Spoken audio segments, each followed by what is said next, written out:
Autobot Jazz falls in love with every world he visits. The tiniest hint of alien culture is enough to fascinate him for hours. His ability to immerse himself in a new civilization makes him an ideal undercover agent.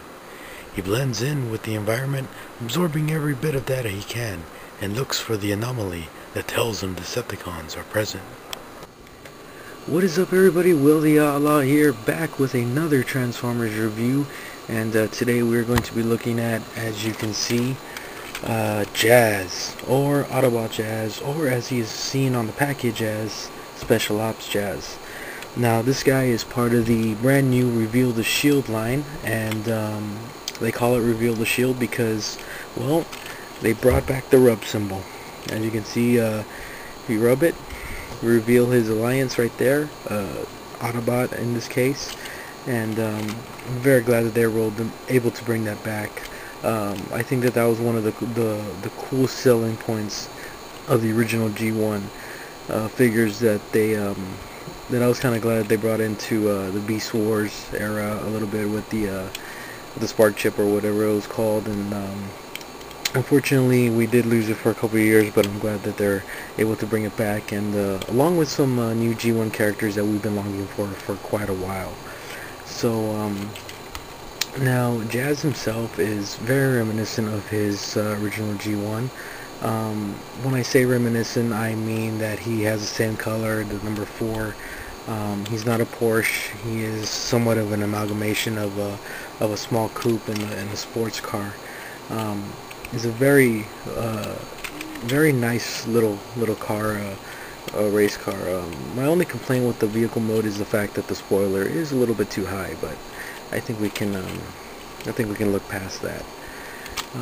Features in this mode is his doors open up, which you can see a bunch of robot kibble in there, but that's really not the thing that we're looking for. We are looking at, in one of the episodes of the original G1 cartoon, or in some of the episodes of the original G1 cartoon, not just one, but in a couple of them, he had an attack where he would flip out these speakers and blast music as an attack. And I believe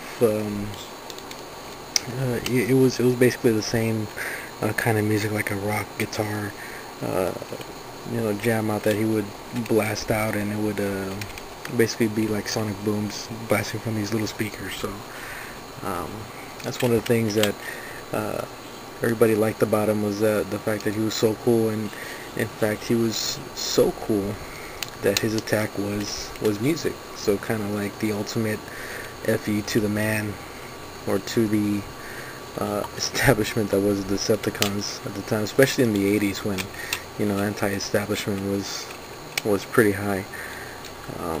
So let's go ahead and get this guy transformed and see how he looks in his robot mode. Here is Jazz in his robot mode, and gotta say, this guy is very cool, very cool. I really like the aesthetic of his robot mode. It's nice. It's bulky. There's no thin parts. There's very little kibble, and the kibble that is on there is just reminiscent of his old G1 character, G1 self. And this guy is just his robot mode is almost perfect. Almost perfect, I say, but I'll get to that in a little bit. He does come with this gun, this blaster that stores in vehicle mode under his hood right here. There's a nice little peg that does peg into there.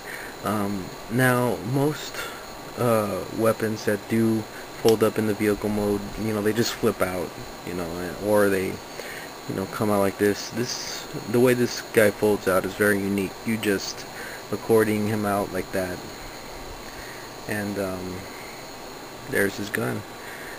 Very unique little gun transformation. It even has like a little white thing in there that kind of looks like an ammo belt in a way, if you use your imagination. The only downside is that it does leave this gaping hole in the gun, but I can look past that. Fits very well on his hand. His hands are open, however, there is a little space in there so that you can actually, put the gun in the hole like that, and it fits very nice, very snugly in there. The robot itself like I said, very, very cool. His articulation is excellent. He's got double jointed legs or double jointed knees. His foot can move around. Unfortunately, he can't swivel, but you know, what can you expect? And his arms, the arms are hinged right here. They're not hinged up here, but they are hinged right here. And fortunately, the wheel does kind of get in the way of the shoulder movement, but not much. I mean, he does have a pretty wide range of movement here. His arms are on a double joint right here, and his hands are on a peg that you can move around here. So not bad, not bad. His head is on a ball joint, so he can move around, and he does kind of suffer from the whole Ironhide thing of this part not coming all the way down. So he is kind of in a perpetual looking down motion right here. That's kind of a bad thing to this.